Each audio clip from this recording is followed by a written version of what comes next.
Hello my viewers, welcome back to the channel. My video title, you know what this video is about. We're discussing, of course, some sleeper teams in the NBA to look out for.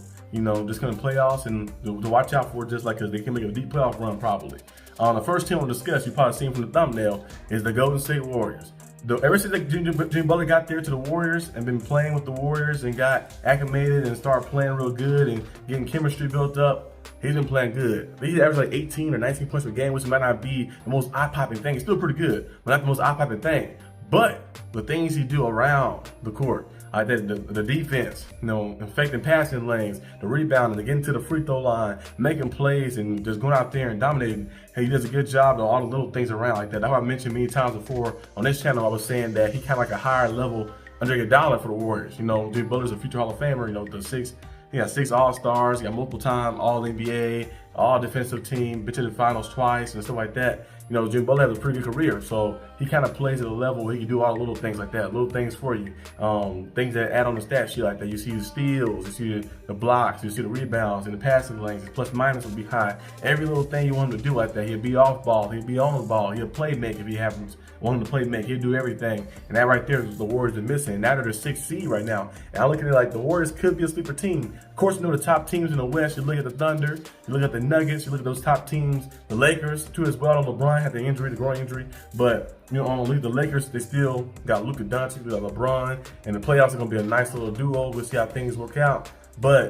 And the Grizzlies are a good team too as well. But you look at kind of like a team like the Warriors, I feel like they could definitely beat some of those teams. They meet the right matchup. And not against the Nuggets, because it's just so hard to defend, especially when you have a big, like the Warriors don't really have a big player out there. But I wouldn't be surprised if they get matchups against some of those teams up there and they find a way to knock them off. The Thunder is a team that's cool. SGA is playing at a high level, averaging 32 points per game. But sometimes you look at the Thunder and be like, hey, I feel like the Warriors can knock them off if they play them in the playoffs, you know?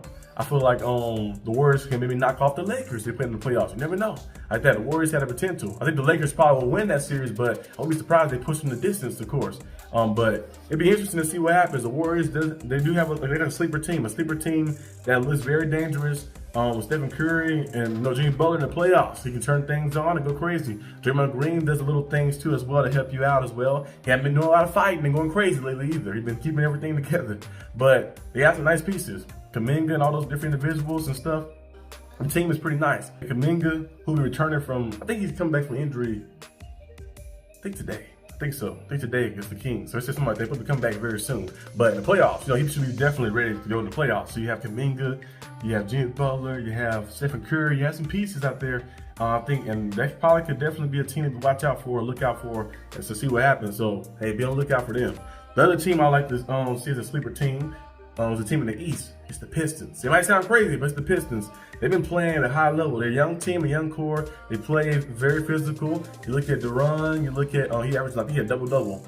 He was 11 and 10, but Kate Cunningham he had like 25, 26 points a game. He's a true playmaker. He finally emerged as his own, got his shot better, and everything just working and clicking there, and everything just kind of resonating. You know, people had like a lot of doubt for the Pistons. And now I not expect the Pistons to be at this level right here this year either. They playing at a good level. They did a 6th seed as well, playing a good level. I won't be surprised if they knock some top teams off and find themselves to make a big time push in the playoffs or run in the playoffs. Another team I think that has a chance to be a sleeper team as well as the Pacers. You've seen that big game Tyrese Haliburton had, of course, as well. They beat the Bucks last year in the playoffs and already got to the conference championship. They fell a little short. Injuries happened, of course. Tyrese Haliburton was missing, and the Pacers played against the Celtics. Celtics just kind of walked them down a little bit. Well, not a little bit, a lot bit. They beat them down, but I think the Pacers is a sleeper team too as well. You can watch out for them. They'll probably be a team that maybe see themselves, getting to that point where they can knock some teams off. Tyrese Haliburton is a flamethrower. When he catches flame, he can get it going and keep it going for a long time and stuff. So those are teams in the East I feel like they can be very sleeper, unlike teams. I would have had another team that on this list, the Mavericks. But after the injuries that happened, I just don't see it anymore.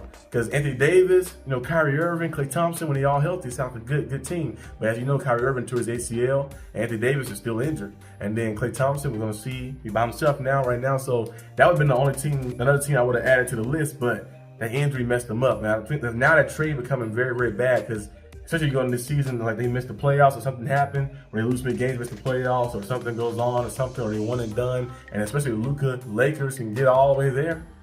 It's going to be very, very a lot of angry fans. A lot of angry fans in Dallas. They're already angry right now. They're gonna be very angry if that was to happen. So we'll see what goes on. But Kyrie out for the year. ACL tear, and he might, because most time ACL injuries nowadays is a little different because you can speed the process up. They have different surgeries and stuff that help things out. So it might be 6 months sometimes, so instead of 8 months, but still enough months to miss the rest of the season, of course. But those are probably some teams I feel like are some sleeper teams. I would have my Heat on this list, but the Heat are just very consistent. You have like 16 double-digit blown leads in the fourth quarter, which are losses. Imagine the Heat at least won 8 of those, or 9 or 10 of those. They'd be sitting probably the top 5 seed, maybe 3, maybe 4 or 3rd seed, really. The Heat cannot finish games out. They're still in the playoff picture right now. They're 9th seed. They was the 6th seed. They lost 4 straight, so now they dropped back down to the 9th seed. But the Heat still have a chance, of course, to make a push to the playoffs. But they're just so inconsistent. They cannot finish games at all. You look at many times where Bam Adebayo, Tyler Hero be balling out and things that happen. Teams be playing well, but in the fourth quarter come, you lose and blow a lead. You played the Hornets. You was up by 16 points against the Hornets, and you blow the lead in the fourth quarter, and you lose the game. You're up by, I think, like 18, 19 points against the Knicks. You're up a good margin against the Knicks. You blow the lead, and you lose the game. The Heat just seems to always blow leads. There's a lot of blown leads, a lot of different missed opportunities and missed chances in the fourth quarter that cannot close games out. All of this being done on purpose or not, but they cannot close games out. It happened like 16, 17 times this season where they lost a lot of games because they've blown a double-digit lead in the fourth quarter. The Heat are just not able to close games out. They could be a very dangerous team. I feel like they can figure out to close games out and be a sleeper team to be scared of, but I wouldn't be scared to Heat because in the fourth quarter, it's going to collapse every single time. I don't know why. But the top teams I'll be thinking as a sleeper team, of course, I mentioned Pistons. The Warriors be my top team, of course, and then the Pacers as well, like that. So I think Warriors, Pistons, Pacers. Those are some of the sleeper teams I feel like that can definitely sneak up on somebody. I know the Suns will be kind of considered maybe a little bit because they got Kevin Durant playing a high level, 27 points per game. Devin Booker, they still trying to fight. They might be in the play-in spot. Maybe they get in and sneak in and play somebody. We can knock somebody off. I just don't see it defensively and don't see like that extra fighting urge. Yes, they got Booker and Durant, all those guys, but they don't have that extra he's scoring 27 a game, but it's not really impacting the game. You know what I mean? Not impacting them where they're helping them go out there to like win or dominate or anything. So we'll see what happens with them, but those are my teams right there. I think the Warriors probably the most dangerous team, sleeper team that can possibly make a deep run in the playoffs. And I wouldn't be surprised if the Pistons did it or the Pacers did it either. Let me know down below what you guys think, what team you would add to that list. But I'll see you guys next time on the channel. Peace out.